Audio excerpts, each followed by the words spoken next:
ومسا مسا على الناس الكويسة. ازيكم يا احلى متابعين في الدنيا؟ جايبه لكم النهارده خبر حلو قوي. فتحت لكم قناه جديده اسمها روايات وحكايات حقيقيه. القناه دي هنزل عليها قصص جديده ومختلفه ان شاء الله، وبرضه هستنى منكم في الكومنتات تكتبوا لي نوعيات القصص اللي انتوا بتحبوها وهتستنوها مني، هنزلها لكم في القناه دي. هسيب لكم لينك قناتي الجديده روايات وحكايات حقيقيه في اول كومنت. يلا بسرعه روحوا اشتركوا فيها وما تنسوش تفعلوا الجرس عشان يوصلكم اشعار بكل قصه جديده هتنزل. ويلا بينا نبدا حلقتنا. كانت سمر قاعده وهي لابسه فستان الخطوبه وعماله تبص على محمد بكل قرف. لمي نظراتك دي يا وليه انت عشان ما اقومش واجيبك من شعرك. طب اعملها كده يا حيلتها وانا هخلي امك تتحسر عليك. يا بت احترمي نفسك بدل ما ربنا ما هقوملك. والله؟ طب قوم وريني انت هتعمل ايه كده يا بودان كبيره انت. والله ما بقاش غيرك انت يا ابو مناخير كبيره عشان تتريقي على وداني. بقى انا مناخيري كبيره يا ممصوص يا عود الخيزراني الناشف. ايه ده؟ انا عود خيزران يا طن ونص انتي؟ بقى انا طن ونص يا اعمى، ده انا وزني ما جابش حتى 60 كيلو. وقربت مريم اختها عليهم وقالت لها يا جماعه اتلموا بقى واحترموا نفسكم، ما يصحش اللي انتوا بتعملوه ده. ده انا نفسي افهم انتي واختك اكلين ايه وانتوا صغيرين علشان لسانكم ده يبقى طوله شبرين كده. والله بقى احنا اكلين من نفس الاكل اللي انت طفحت منه. يا بت اتلمي يا بت اتلمي بدل ما انزل بكف ايدي على وشك علشان اخليها توحشك يا حلو. وفي الوقت ده قربت منا وسما منهم وقالوا ما تتلموا بقى، المعازيم بدأت تاخد بالها من الهبل اللي انتوا عمالين تعملوه ده. شوف ابنك يا طنط عشان انا خلاص جبت اخري منه. هو ايه ده اللي جبتي اخرك منه ها؟ هو انت كنت تقولي اصلا تتجوزي ابن المسمسم ده؟ ما هو القرد في عين امه غزال. ده قرد لما يبقى ينططك يا ابوه ما انت. وما تطولش ليه يا حبيبتي، انا بنتي الطول اللي احسن من ابنك كمان 100 مره. ايوه ما هو واضح، عشان كده بنتك هتتجوز ابني بالغصب. ده على اساس بقى ان انت ابنك الشملول مش هيتجوز بنتي بالغصب هو كمان. تسلمي يا حماتي. لا مؤاخذه يا واد، بس امك هي اللي مستفزه. بقى انا برضو اللي مستفزه ولا انت وبنتك اللي عاوزين تتربوا من اول وجديد؟ يتربى من اول وجديد ايه يا وليه يا حزبونه انت؟ وقرب حاتم اخو محمد منهم بسرعه. يا جماعه استهدوا بالله، شكلنا بقى وحش قوي قدام المعازيم. وبصوا الاربعه قدامهم ولقوا ان فعلا المعازيم مركزه معاهم قوي. ابتسموا باصطناع والحموات راحوا عشان يستقبلوا باقي المعازيم. اما محمد قال منه لله اللي كان السبب في الجوازه المهببه دي. اولا دي خطوبه يا حمار لسه ما بقتش جوازه. ثانيا بقى جدك لو سمعك وانت عمال تدعي عليه كده هيعمل من وراكك بفتيك. يعني انا نفسي افهم حاجه واحده، هو احنا كنا اطفال عشان نتجوز بعض غصب عننا؟ اعمل ايه يعني؟ ما امي وامك من زمان وهم حاطين نقرهم من نقر بعض وكل واحده واخده ليها جنب. فجده بقى ما عجبوش الوضع ده وقال يا اما نتجوز احنا الاتنين عشان نتجمع اجباري يا اما هيمشي من البيت وما عدناش هنعرف ليه اي طريق تاني. وكمان حته الارض اللي عمال يذلنا بيها دي هيكتبها للغريب لو احنا ما سمعناش كلامه ده. والله كويس ان هو اقتنع ان احنا نبدا بخطوبه عشان نبقى نتحجج باي حجه ونقول ان احنا ما اتفقناش مع بعض، لان انا اكيد يعني مستحيل اتجوزك. حش يا واد، انا اللي هموت عليك ياض. ده انت من كام سنه كنت بتمشي حافي يالا.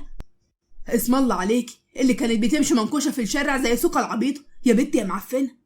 بقول لك ايه، بلاش اقول لك كلمه تزعلك. طب اعمليها طيب، ها اعمليها عشان اوصلك لسانك اللي انت فرحانه لي بيه ده. انت بقى اصلا يالا ولا تقدر تعمل معايا اي حاجه. طب والله العظيم انتوا الاتنين مسخره.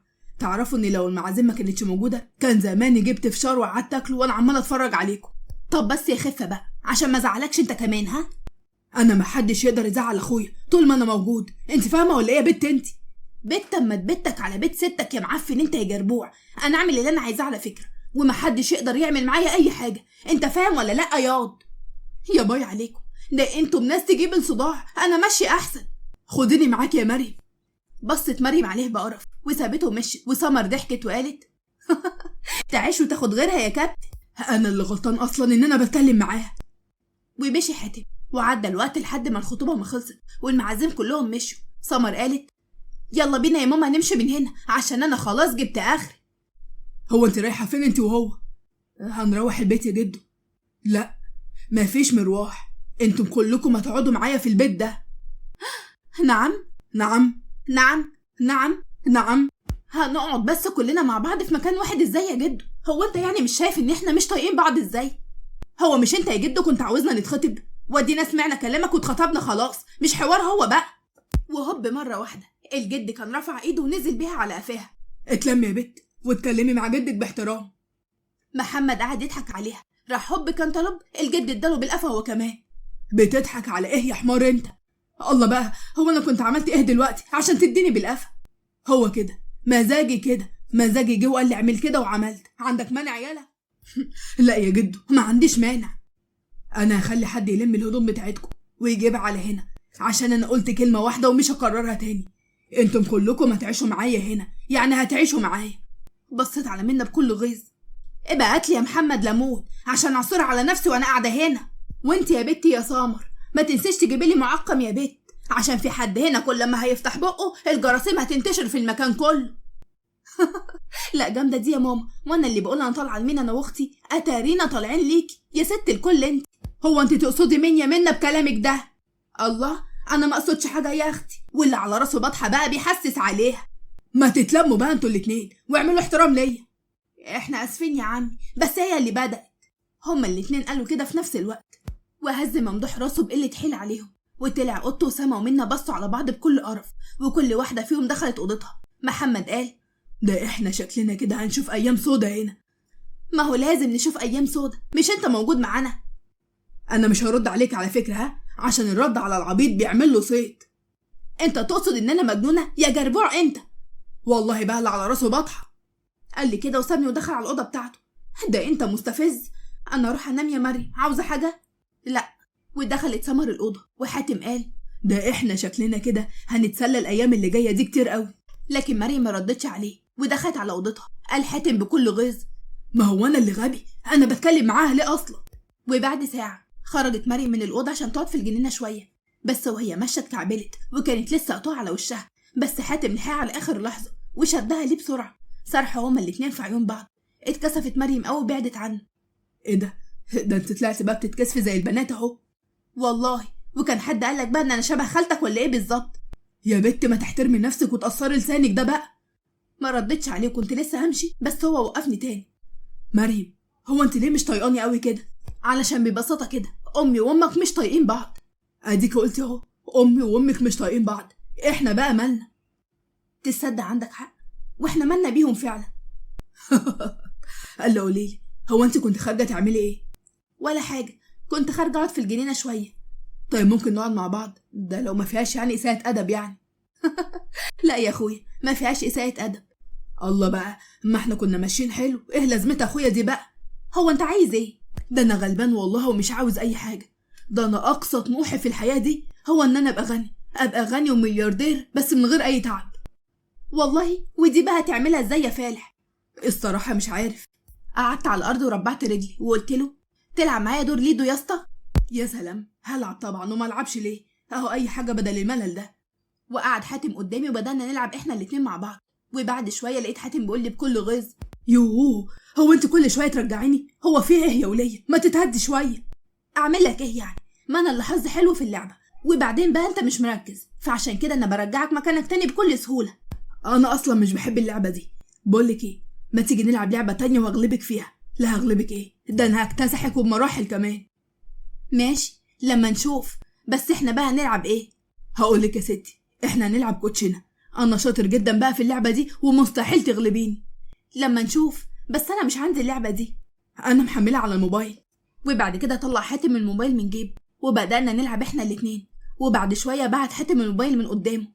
طب والله العظيم كده ظلم، انا اي حد بيلعب معايا اللعبه دي انا بغلبه. انت في ايه يا بنت انت؟ هو انت مهكره الالعاب كلها ولا ايه بالظبط؟ وانا عملت حاجه يا ابني؟ ما انا قاعده جنبك اهو. ما هو اللي بيحصل ده مش طبيعي، ده انا ما بكسبكيش ولا مره. دي قدرات يا اسطى مش اي حد يوصل لها. بقولك ايه، انا هطلع انام احسن لي. ايه ده، انت اتقمصت ولا ايه؟ خد تعالى هنا. بس هو ما ردش عليا ودخل على جوه، وانا فضلت عماله اضحك عليه. وتاني يوم سمعت سمر صوت خبط على باب اوضتها. يوه سيبوني في حالي بقى. دخل عليها الجد ممدوح. قومي يلا عشان تفطري. لا يا جدو انا مش عايزه افطر، افطر انت وسيبنا نام. انا عارف ان محدش فيكم هيجي بالذوق، عشان كده بقى انا عملت حسابي. وراح محمود ناحيه رجليها ومدها بالعصايه اللي كانت معاه، وقامت سمر بسرعه على السرير وهي عماله تتنطط من كتر الوجع. في ايه يا جدو، في ايه؟ حرام عليك. قومي عشان نفطر كلنا سوا، وعلى الله على الله اسمع اي اعتراض منك. لا لا لا، اعتراض ايه بس يا جدو؟ مش تقول كده من بدري انك عاوز اصحى يعني عشان افطر معاكم؟ ثواني هدخل اغسل وشي وهاجي على طول.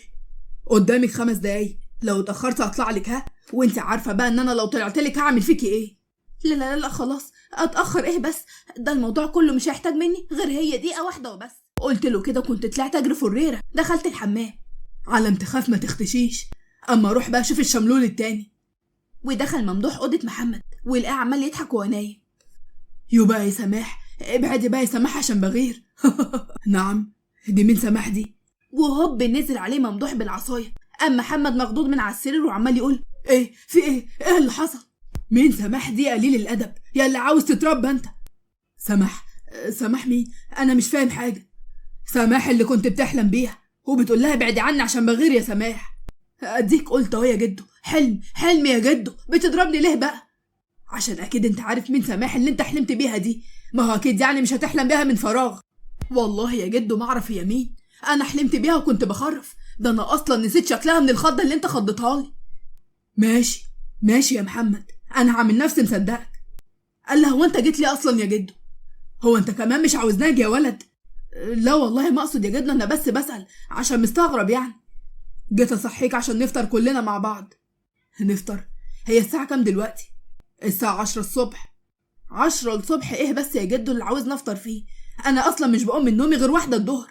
رفعت العصايه وقلت له هتقوم ولا انزل عليك باللي في ايدي؟ لا انا هقوم خلاص. اهدى انت بس وروق على اعصابك.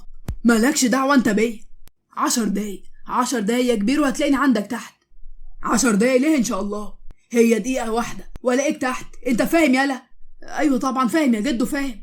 وخرج ممدوح بره وهو عمال يبرطم ويقول طب والله لربكم من اول وجديد يا شويه عيال ما شافتش بربع جنيه ربايه. واتجمعوا كلهم تحت وهما بيحاولوا يقاوموا النوم. محمود قال على ايامي كنت بصحى من الساعه 6 الصبح. هاديك قلت اهو يا جدو على ايامك، يعني دلوقتي ما عادش فيه الكلام ده. ما ده اللي جايبكم لورا يا بايظ منك ليه؟ الله بقى. طب انا دلوقتي بنام الساعه 2 بالليل، اقوم من 10 اعمل ايه بس يا جدو؟ وانت بتفضل صاحي للساعه 2 بالليل ليه ان شاء الله؟ اعمل حسابكم ان انتم كلكم اخركم الساعه 10 ونص بالليل. نعم، هو حضرتك مش ملاحظ حاجه يا جدو؟ ان احنا كبرنا قوي على القواعد دي. ايه ده؟ هو كلامي مش عاجبك ولا ايه يا سمر؟ لا طبعا عاجبني يا جدو. هو انا اقدر اقول حاجه يعني غير كده برضو؟ ايوه كنت بحسب. لا ما تحسبش يا كبير. طب ابداوا يلا كلوا عشان ما ينفعش نفضل نتكلم ونسيب الاكل كده. بس انا بقى مش بحب افطر يا جدو. بتقولي حاجه يا حبيبه جدو؟ انا بقول يعني ان الفطار شكله حلو قوي وشكلي كده هخلص عليه كله. طب يلا كلي. وبداوا كلهم ياكلوا وهم عمالين يبرطموا بصوت واطي عليه. خلصوا فطاروا كان محمد هيطلع فوق، بس الجد قال له هو انت رايح فين منك ليه؟ انا هطلع اكمل نومي وانا هخرج اقعد شويه مع صحابي. ما حدش فيكم هيروح في اي حته غير على الارض بتاعتي. الارض؟ ايوه. طيب واحنا هنروح الارض ليه بس؟ اصلا انا حاليا بزرع فيها وعايزكم تيجوا معايا عشان تساعدوا العمال، بما ان الارض دي هتبقى ورث ليكم كلكم بعد عمر طويل يعني. بعد الشر عليك يا جدو. نعم، تقصد ايه بقى بتساعدوا العمال دي؟ قصدي ان انتم هتحفروا وتزرعوا وتلموا كمان المحصول اللي هيطلع. احنا الاتنين بصينا لبعض بصدمه. نعم، انا مستحيل اعمل كده. وانا كمان مستحيل طبعا اعمل كده. ومستحيل ليه بقى يا اخويا منك ليه؟ علشان مش على اخر الزمن اتبهدل البهدله دي. انا لا يمكن اعمل اللي انت بتقول عليه ده يا جدو ابدا. وانا كمان يا جدو مستحيل اعمل كده. بقى انا على اخر الزمن احفر في الارض وازرع ليه ان شاء الله؟ ومالها بقى الحفر والزرع منك ليه؟ ده انا بدايتي كنت فلاح، وواحده واحده بقى اصحاب الارض بيطلبوني بسبب اجتهادي، وشويه بشويه ابتديت اتعمق في المجال لحد ما وصلت للمكانه اللي انتوا شايفيني فيها دي. واحنا مالنا احنا بكل ده؟ هو ايه اللي احنا مالنا بكل ده؟ انت هتستهبل يا روح خالتك انت وهو. انتوا هتستلموا الارض دي من بعدي، فلازم تشيلوا مسؤوليتها وتتعبوا فيها عشان تكملوا المشوار ده من بعدي. قدامي يلا انت وهو بدل ما اوريكم الوش التاني. وهو كل ده بقى وانت لسه ما وريتناش الوش التاني يا جدو؟ وحط حاتم ايده على ظهره وقال ده انت لسه عصايتك مسلمه عليا من شويه. ما انتوا اللي بتدلعوا. ما انتوا لو كنتوا بتصحوا من مره واحده ما كانش حصل كل اللي حصل ده. بقول لك ايه بقى يا جدي، انا ممكن اسمع كلامك في اي حاجه الا بقى الحاجه دي، عشان كده انا مستحيل اعمل اللي حضرتك بتقول عليه ده. وبعد شويه كان محمد وحاتم لابسين جلابيه وعمالين يحفروا في الارض عشان يزرعوا. حاتم بضحك اللي يشوفك وانت بتقول من شويه انك مستحيل تعمل كده يموت على نفسه من الضحك وهو شايفك بالمنظر ده. بقول لك ايه، ما تعصبنيش يا حاتم، كفايه اللي انا فيه. يعني هو انت اللي وحدك فيه يا اخويا؟ ما انا متنيل بحفر معاك اهو. ماشي يا جدو، انا بقى هوريك. يعني هتعمل ايه يعني يا محمد؟ انت ولا تقدر تعمل اي حاجه. لا اقدر اعمل، اما خليت جدو يلف حوالين نفسه ما بقاش انا محمد. وبرق له حاتم عشان يسكت، بس محمد فضل يكمل كلامه. هو مفكر نفسه مين يعني عشان يتحكم فينا كده؟ ده يا حيالله جدنا. ومره واحده كان ساكعه ممدوح بالقفا. اديك قلت اهو يا ننوس عن امك جدك، يعني اعمل اللي انا عايزه من غير ما تفتح بقك، مفهوم يالا ولا لا؟ ايه ده؟ هو حضرتك هنا من امتى؟ من ساعة لما قلت ان ما لففتك حوالين نفسك ما بقاش انا محمد. مش تنبهني يا حمار انت. يا عم ما انا عمال ابرق لك بس انت اللي حلوف. ايوه طبعا بقى، لو انا فضلت احلف لك واقول لك ان انا كنت بهزر مش هتصدقني صح؟ لا يا اخويا مش هصدقك. خلي بالك بقى عشان انت غلطاتك كترت قوي، وفي مره واحده هتلاقيني عملت حاجه تزعلك. هو كل ده ما زعلتنيش؟ امال بقى لو زعلتني هتعمل ايه؟ تحب تشوف؟ لا يا كبير تشكر، انا مش عاوز اشوف حاجه.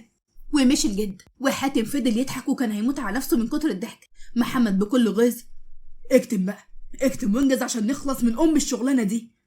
الله بقى، وانت بتحب فيا انا ليه ان شاء الله؟ هو عشان يعني ما تقدرش عليه تقدر عليا انا؟ حاتم انا على اخري يا حاتم، فانجز بقى عشان نمشي من المكان ده. حاضر هديني هنجز اهو. اما بقى بالليل رجعوا الاتنين البيت وهما تعبانين ومتبهدلين على الاخر. مريم ضحكت عليهم اول ما شافتهم. ده ايه اللي عمل فيكم كده؟ منه لله، الظالم المفتري. انت تقصد مين بالظالم المفتري ده يا ولد؟ ايه ده بقى؟ انت بتطلع منين بس يا جدو كل شويه كده؟ ده انا خاف ادخل الحمام الاقيك في وشي. لا يا اخويا مش هطلع لك هناك، مش ناقص قرف انا. وطلعت سمر موبايلها وصورت محمد وهو اخد باله وقال لها بكل غيظ: امسحي الصوره دي. لا مش همسحها. هتمسحيها ولا اجيلك؟ يا عم تنيل، هو انت فيك حلو ولا قادر تتنفس اصلا؟ ده انا نفسي في مره واحده في حياتك تبطلي طولة اللسان دي. عمرها ما هتحصل يا اسطى، ده انا ممكن اروح فيها. اخر كلام، هتمسحي الصوره دي ولا لا؟ لا. ماشي، انت اللي جبتي لنفسك يا سمر. قال لي كده ولقيته هينقض وطلع يجري ورايا. رحت طلعت اجري انا كمان وخرجت في الجنينه. وقفي عندك، بقول لك اقفي عندك. لا طبعا مش هقف، هو انا كنت هبل عشان اقف لك؟ وطلعت اجري وراها لحد ما مسكتها بسرعه، بس هوب مره واحده وقعنا احنا الاتنين على الارض. يا ظهري، منك لله يا بعيد. منك لله انت؟ هو انا كنت ناقص عشان اقع على ظهري؟ ما كفايه جدك واللي موريهولي. واخدت منها الموبايل ومسحت الصوره. يا باي عليك، ده انت رخم قوي. والله انا برضو اللي رخم. وقام محمد من على الارض ومد ليها ايده فمسكته وشدها محمد فقامت من على الارض وبصوا في عيون بعض شويه. بس سمر فاقت من اللي هي فيه وقالت بتوتر: لو سمحت هات الموبايل. ها؟ هو ايه اللي بقول لك هات الموبايل. محمد اداني الموبايل وانا مشيت من قدامه بسرعه. هو ايه اللي حصل ده بقى؟ ما تفوق لنفسك كده يا محمد وتتظبط كده، وما تنساش ان هي كلها شويه وهنتحجج باي حاجه عشان نبوظ الجوازه دي وخلاص. وعدى عليهم شهر، وفي مره كانوا قاعدين كلهم بيتغدوا مع بعض. حاتم اتكلم وقال: جدو انا كنت عاوزه افتحك في موضوع. خير يا حاتم؟ موضوع ايه؟ الا تكون عاوز تخطب؟ انا فعلا يا جدو عايز اخطب. ده بجد؟ طب ومين بقى العروسه؟ شاورت له على مريم وقلت له: الحلويات اللي قاعده هناك دي. اتكسفت مريم وسما قالت: نعم يا ننوس عن امك، قول كده تاني يا واد من العروسه. ومالك يا اختي بتتكلمي كده ليه ان شاء الله؟ هو انت بتقولي اصلا ابنك اتجوز بنتي؟ هو انتوا مش كفايه ان انتوا اخدتوا واحد، عاوزين ايه من التاني؟ استهدي بالله بس يا ماما، مفيش حاجه مستدعيه كل العصبيه دي. هو ايه اللي مفيش حاجه تستدعي كل العصبيه دي؟ هو مش كفايه ان اخوك هيتجوز المحروسه اختها؟ انت رافضه الجوازه دي ولا ايه يا سما؟ انا مش رافضه، بس ما هو انت سواء رافضه او مش رافضه الاولاد هيتخطبوا لبعض ومش هتقدري تقفي في طريق سعادتهم. انت فاهمه ولا لا يا سما؟ سكتت سما بكل غيظ. ومحمود كمل كلامه وقال: اعملوا حسابكم ان الخطوبه هتبقى كمان يومين، وانت يا محمد انت وسمر اعملوا حسابكم ان كاتب كتابكم هيبقى الاسبوع اللي جاي، ومفيش اي نقاش في الموضوع ده بتاتا. واما ممدوح من على الترابيزه بكل عصبيه وطلع على الاوضه بتاعته. اما سمر بصدمه كاتب كتاب. وبصيت ناحيه محمد، لقيته هو كمان عمال يبصلي. محمد، احنا محتاجين نتكلم مع بعض شويه. ساعتها فهمت ان هي عاوزه تتكلم معايا عشان نلاقي حل، عشان نلغي موضوع كتب الكتاب ده. حاولت ان انا اتهرب منها. بصراحه كده مش وقته، انا مشغول قوي دلوقتي ولازم امشي عشان ورايا شغل. قال لي كده ومشي بسرعه، وانا اتنهدت بكل غيظ وطلعت على فوق. وبعد يومين وقف حاتم قدام مريم وقال: يخرب بيت حلاوه امك، ايه يا بنت الحلاوه دي كلها؟ على فكره انت كمان حلو قوي النهارده. ابتسمت ولبست لها الدبله. انا مش عارف حبيتك امتى وازاي، بس كل بقى اللي انا اعرفه ان انا بحبك قوي يا مريم. وانا كمان بحبك قوي يا حاتم. انا ما كنتش متخيله ان هيجي يوم من الايام واحب فيه، لان الحاجات دي اصلا في نظري كانت حاجات تافهه. وابتسم حازم وشدها ليه، وبداوا هما الاتنين يرقصوا مع بعض سلو. قرب محمد من سمر وقال لها: تسمحي لي بالرقصه دي؟ مسكت سمر ايده الممدوده ليها وبداوا يرقصوا مع بعض وهما باصين في عيون بعض. على فكره احنا ما اتكلمناش في موضوع كتب الكتاب ده. هو ممكن تخلينا ما نتكلمش في اي حاجه دلوقتي؟ احنا نستمتع بس باللحظه دي. وقرب منها محمد، اتكسفت وبعدت عنه شويه. الله بقى، في ايه يا عم انت؟ ما تبطل تلزيق شويه. تصدقي بالله بقى ان انت واحده فصيله قوي. والله يعني انت اول مره تعرف مثلا؟ وبعدين انت مالك بقيت منحنح قوي كده ليه؟ ما تتلم شويه. انا واحد جزمه اصلا عشان حاولت ان انا ابقى رومانسي معاكي. انا مش متعوده منك على كده. وبعدين يعني انت عاوز تبقى رومانسي معايا ليه؟ ها، هو مش احنا المفروض نلاقي حل عشان نخلع من الجوازه دي؟ ايوه طبعا، بس عادي يعني لو جربت ابقى رومانسي شويه مش هيحصل حاجه يعني. ولا هو بقى عشان انت دبش فعايزه الناس كلها تبقى دبش طول الوقت كده زيك؟ شفت بقى مين فينا اللي دبش دلوقتي؟ بقولك ايه، هو انت مستعجله قوي كده على ايه؟ هو انت بقى مش واخد بالك ان كاتب الكتاب الاسبوع اللي جاي، والاسبوع اللي جاي خلاص ما عادش فاضل له غير 4 ايام وبس. بقولك ايه، انا لازم امشي دلوقتي عشان انا ورايا شغل مهم قوي على فكره. اتصدمت وقلت له: شغل ايه دوت اللي مهم في يوم خطوبه اخوك؟ ما هو الشغل كده ملهوش وقت، عن اذنك. اتهربت منها، قلت لها كده وسبتها ومشيت. هو انا ليه حاسه ان هو بيتهرب مني ومفيش وراه ولا شغل ولا اي حاجه؟ وقربت مريم منهم وبداوا يرقصوا مع بعض بفرح. وتاني يوم اتجمعوا كلهم على السفره وفطروا مع بعض. ومحمد خرج بره عشان يروح الشغل، بس سمر لحقته بسرعه وقالت له: بقولك ايه يا محمد، ما تركز بقى، خلينا نتكلم شويه. لا معلش يا سمر، انا ورايا شغل مهم. هو انت بقى بتتهرب ولا انا بيتهيألي؟ واتهرب ليه يعني؟ وبعدين اتهرب من ايه اصلا؟ ما تستعبطش عليا يا محمد واتكلم معايا بصراحه بعد اذنك.